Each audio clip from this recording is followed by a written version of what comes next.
Hi, this is Paul from Project Archipelago. This video was inspired by the recent Sam Harris podcast featuring Joe Romm of Climate Progress.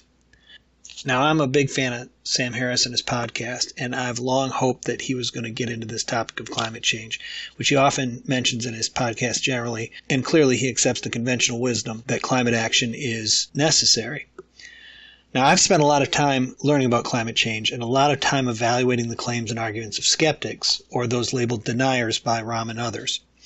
And I've often wondered, has Sam Harris actually heard those skeptical arguments from the source and evaluated them and found them wanting?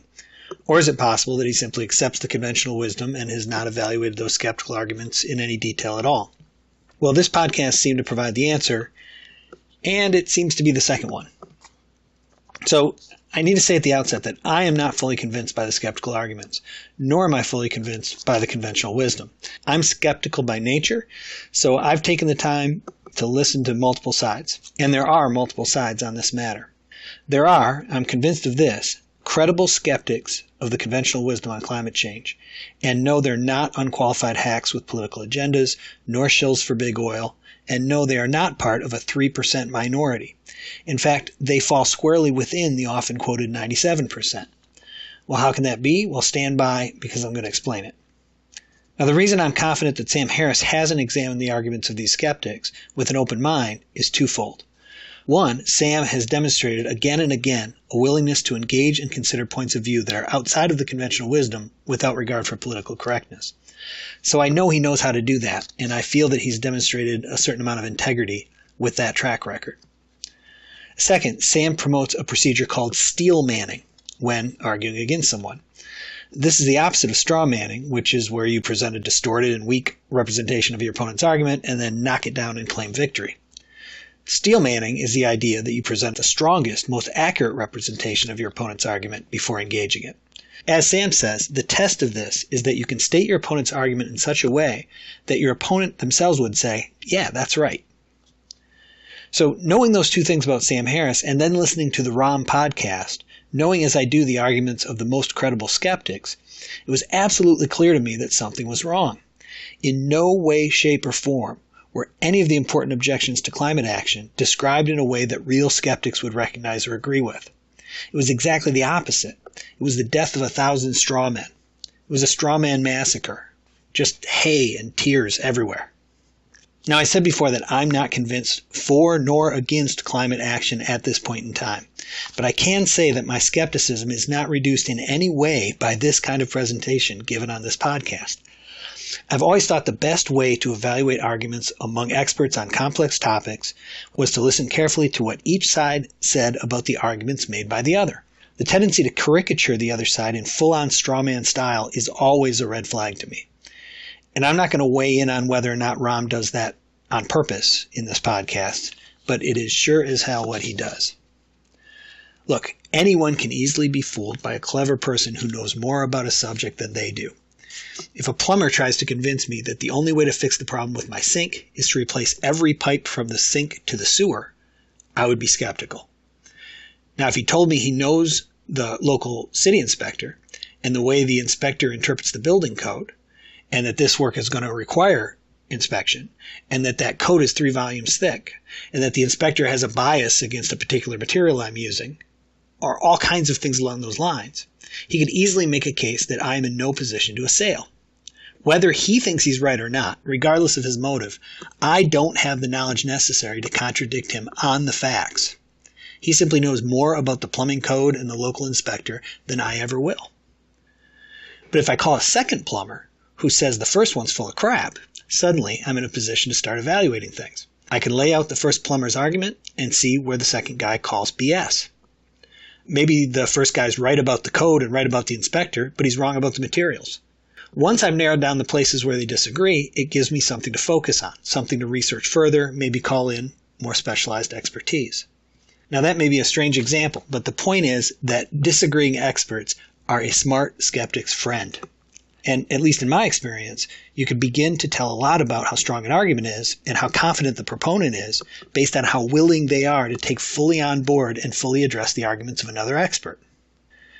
Now, this is the essence of what we're looking to do with Project Archipelago. So please check out my earlier videos on that if this topic interests you. I won't go further down that path here.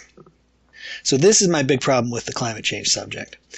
It seems to be very clear that credible skeptics are very willing to directly address the arguments and evidence presented by the mainstream representatives.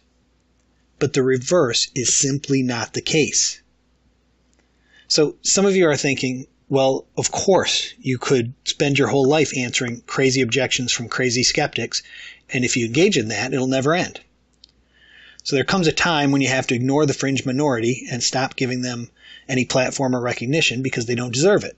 And you may be painting mental analogies to young Earth creationism, moon landing hoaxes, and 9/11 conspiracies. Well, of course that's right.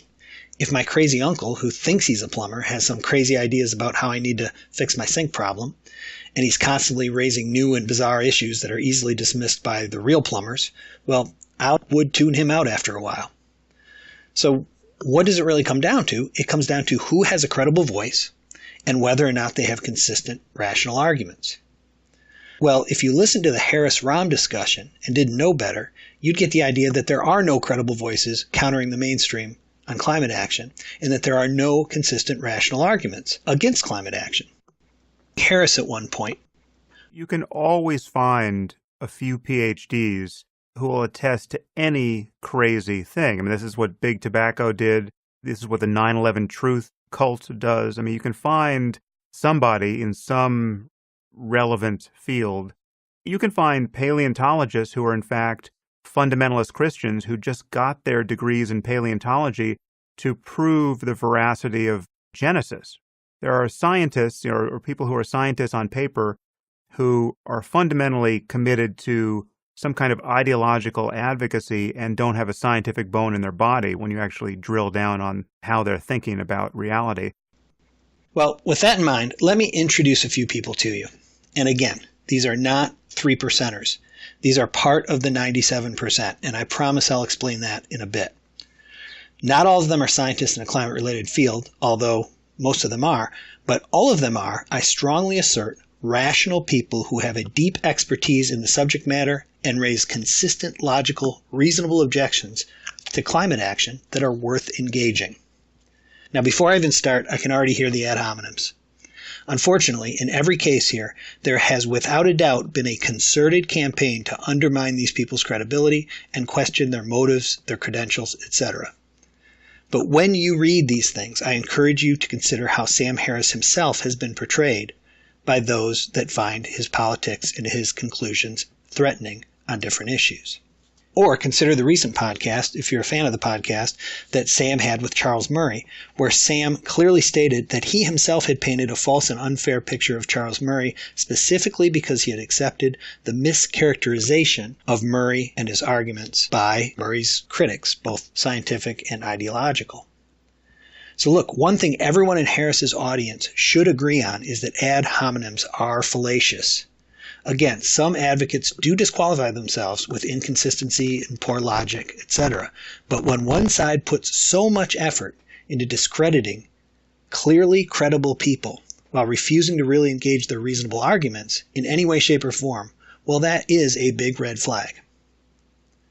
So let's start with Richard Lindzen.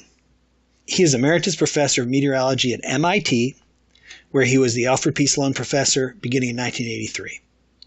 Prior to that, Robert P. Burden Professor of Dynamic Meteorology at Harvard University. This is an atmospheric physicist. Now, this guy may put you to sleep in about 3 minutes if you aren't deeply fascinated with all things climate, but he is clearly knowledgeable, clearly sincere, and clearly qualified. In fact, he was once a member of the IPCC, as some of these others were as well.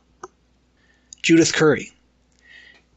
1982 PhD, University of Chicago, Geophysical Sciences, and until 2014, Chair of the School of Earth and Atmospheric Sciences at Georgia Institute of Tech.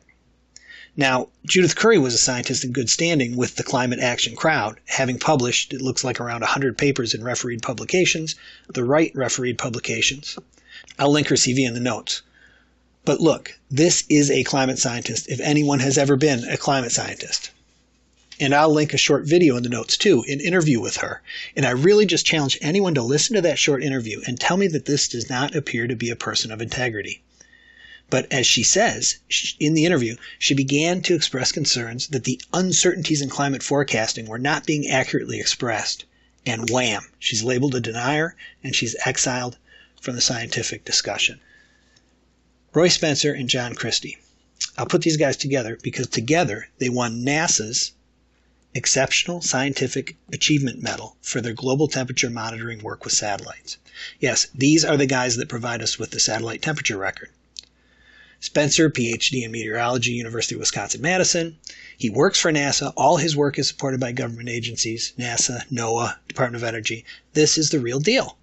And Christy, of course, is too. Distinguished Professor of Atmospheric Science, Director of the Earth System Science Center at the University of Alabama in Huntsville, and has been studying global climate since 1987. These are your deniers. William Happer. Here we have a Princeton PhD, again, distinguished and well-regarded. Now, climate science is not his specialty. He's a physicist, but he studied the topic. He's evaluated it, and he has meaningful, genuine issues and concerns founded in science. Similarly, Freeman Dyson. Maybe you've heard of him. If you haven't, he's routinely described as one of the world's most distinguished physicists. Now, I'm going to link interviews with both Happer and Dyson below. They're pretty short, but I highly encourage you to hear their own positions in their own words. Now, again, in every one of these cases, if you go to Google, you're going to find dirt on these people. The D-Smog blog, whatever that is, and several other sites have obviously worked hard to make sure they're at the top of the search results, telling you every reason why you shouldn't listen to these skeptics. Look, that is the definition of ad hominem. Are these qualified people? Credible people in terms of credentials? Yes, they clearly are. So let's go back to Harris's words here. Are these the equivalent of 9/11 cult people? Right? Are these people with no scientific bone in their body when you actually drill down to what they're thinking? No, clearly not. And this is a sampling. There are plenty of people like this. So take a few minutes and listen to their own arguments in their own words. You'll find a lot of repeating themes when you do. Now, I said I'd get to the issue of 3% versus 97%. And these guys are all in the 97%. Well, I'm going to do that, and I'm also going to point out some of the arguments that are not addressed by Romm or Harris in the steelmanning incarnations of those arguments. So this presentation is based on what I'm hearing the skeptics saying. This is not my endorsement of any argument on any side. I don't say these arguments are true or accurate. I say I see one side, the so-called deniers, making consistent arguments that cut at the heart of climate action.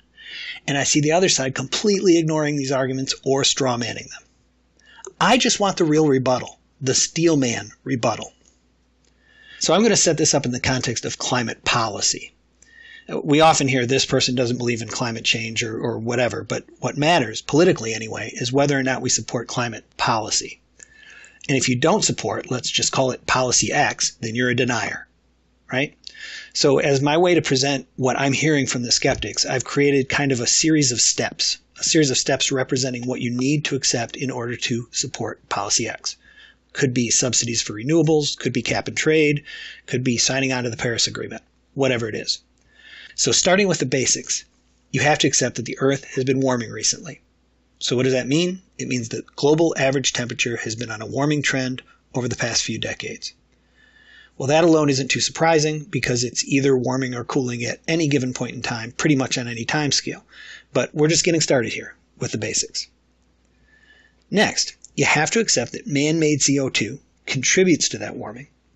So we're saying that carbon dioxide from man's use of fossil fuels has an initial warming impact on the climate system, and therefore it's probably a factor in this recent warming from the first step. Now, at this point, this is just the basic physics you hear about all the time that's been understood for a very long time. Right? CO2 is a greenhouse gas. You increase it, it'll trap more heat. The word initial is key here, or sometimes it's described as the direct impact. We're going to get to more warming, but the initial impact is this first step. And that's the basic physics. The word mild is here because the basic physics doesn't predict too much. And it's actually a logarithmic effect, according to the science. So you have to work harder and harder. You have to add more CO2 to move the dial at this basic level because that initial impact starts to move towards saturation, which gets into the logarithmic nature of it. So we're still very basic here, but it really starts heating up with the next step. Now this one says that climate feedbacks intensify the initial man-made CO2 warming. And this is key to the case for climate action because this is what really gets you to worrisome levels, or could get you to worrisome levels. This says that the climate system reacts to that initial or direct warming impact of man-made CO2 via various feedbacks in the climate system. And I'm not going to go into the details here, but you have to accept that the net warming effect of those resulting feedbacks triggered by the initial addition of man-made CO2 are larger than the initial effect. So far, so good. Next step, you have to accept, in order to support climate policy X, remember, you have to accept that the net effect after feedbacks is, and will continue to be, significant. What do we mean by that? Well, this means that it's enough to sort of stand out from the background or natural variability. Either the rate or the scale of the warming, or both, really matter compared to all the other things that might be moving the temperature around. And you need to accept that our climate models accurately predict that this significant effect will continue with ongoing production of man-made CO2.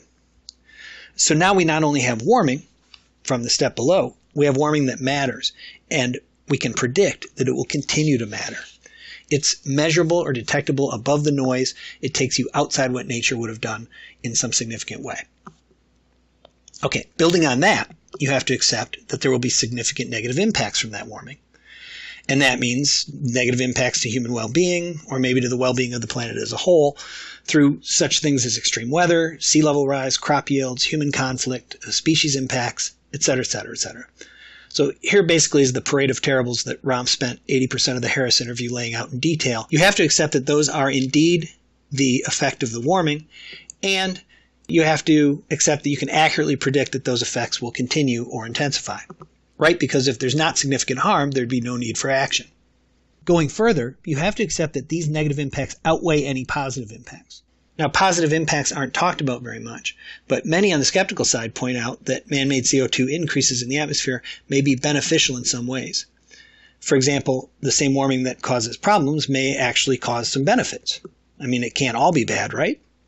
There must be some things that are actually better in a warmer future. So those would offset some of the damage, theoretically. There's also a lot of talk in the skeptical world about a fertilizer effect and what's claimed to be a significant, measurable, observed increase in vegetation and crop yields worldwide that's directly attributable to increases in CO2 atmospherically. And then there's the direct benefits we get from the cheap and reliable energy we get from fossil fuels, which are the source of that CO2. So whatever negative predictions you have on one side of the scale, there's something to put on the other side of the scale. And what this step is saying is that you end up with a net negative. Because obviously, if the impacts were net positive, you wouldn't want to take action. Or if it was neutral, it wouldn't be worth taking action. So maybe these positive benefits are all BS. I'm not endorsing any of this.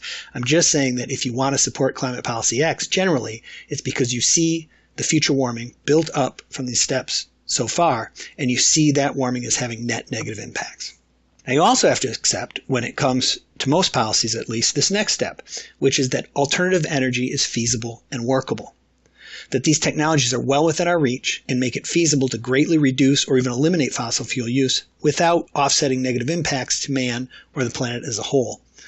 And any shortcomings of those technologies are manageable. Right? Romm spent a lot of time on this in the podcast. And if you can accept all this, and it's clear that many people do, this isn't meant to be a straw man here. I think this is all basic mainstream stuff. But you also have to accept that anything meaningful can still be done. That action taken at this point in time can still generate meaningful results. In other words, it's not too late to have a meaningful impact. So this is just to say that the amount of attainable reduction in fossil fuel use via alternative energy or reductions in energy usage or whatever Policy X is about is enough to significantly alter the predicted future impacts in a net positive direction. You can move them to be less negative than they're predicted to be. Right? Or else, again, what's the point? And finally, you have to accept, we're talking about Policy X after all, and I think this is important, you have to accept that Policy X itself is, all in all, taken as a whole package, a good idea, or a good solution to everything we've built up to. Meaning that this specific policy would result in a net positive impact on our future without significant offsetting economic and other negative effects that are worse than the problem we're solving. Now again, this is not meant to be a straw man. I haven't structured this in this way to argue against any of these points myself. Obviously, this is imperfect, and it could be structured a lot of ways. But my point in doing this is to show that there are a lot of levels, a lot to question, and particularly a lot of things that are questioned by the skeptics out there. And this is very important when we talk about consensus. So I'm finally going to get to that 97% thing. Now, the frequent implication is that there's scientific consensus each and every step of the way here. In other words, if you question policy X, the Paris Accord, cap and trade, some alternative energy subsidy, whatever it is, the implication is that by disagreeing with that policy, you're disagreeing with 97% of climate scientists. Well, according to the skeptics, and as far as I can tell, they're right on this, there is no consensus at all here, here, here, here, here, here, or even here. The 97%, as far as anything I've seen, is somewhere in here. Now, if that's true, then it really is misleading to throw that 97% figure around the way that Romm does in the podcast, and actually Sam Harris does as well. In fact, Harris says at one point, and I quote, "Who are the 3% that climate change skeptics are relying on as a counterpoint here?" Unquote. Well, that question doesn't even make sense unless you can find someone arguing against these two levels. But all the other levels matter, and they matter a lot. It's all these steps where the reasonable skeptics, the ones like the ones I highlighted earlier, and many others, pose challenges. I hope you can see now why all these skeptics themselves give the same answer when confronted by the 97% question. They all say, "I'm in the 97%. Every single one of these people. So, as Alex Epstein says, this is like saying 97% of scientists agree that vaccines have side effects, and then claiming that as a reason to ban vaccines. Right? It's a consensus, but the consensus does not correspond to the conclusion that's being advanced, to the policies that are being advanced. It applies only to a small aspect of that conclusion, of those policies, and there's a lot in between.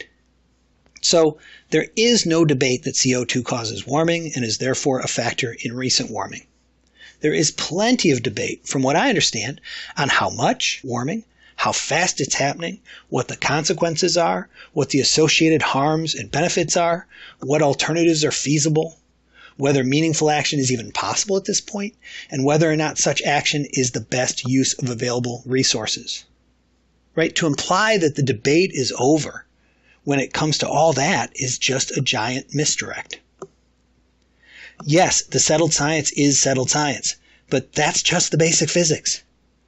The vast majority of what Romm spent his time on, nearly every single thing he said in the podcast, particularly the parade of terrible superstorms and sea level rises and relocations of populations, the scope and magnitude of all the problems he predicted, and also the readiness of wind, solar, and battery technology, all that stuff, that's all outside of the consensus.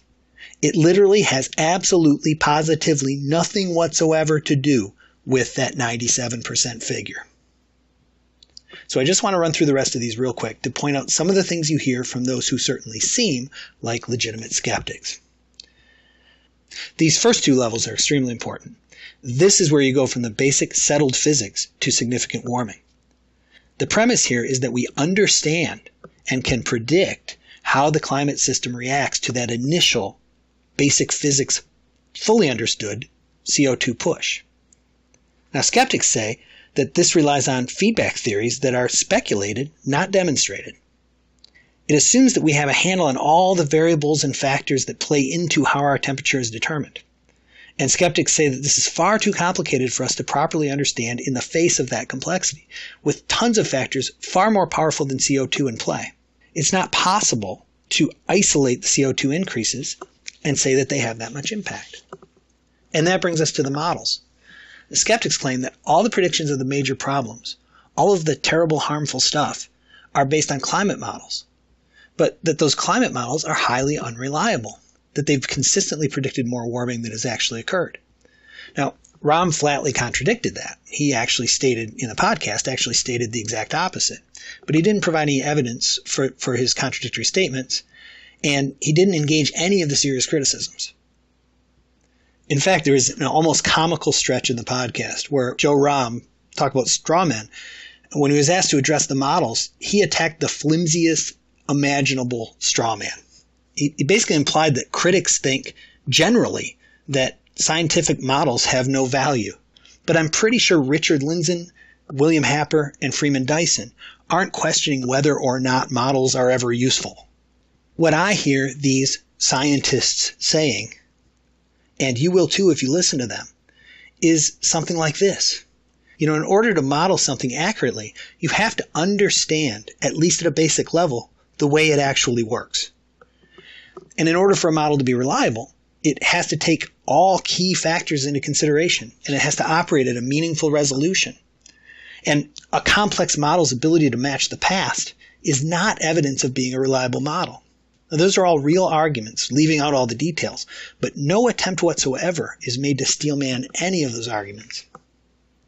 And it's the same with this next level, the negative impacts. Here it certainly appears that Romm moves way out of the consensus.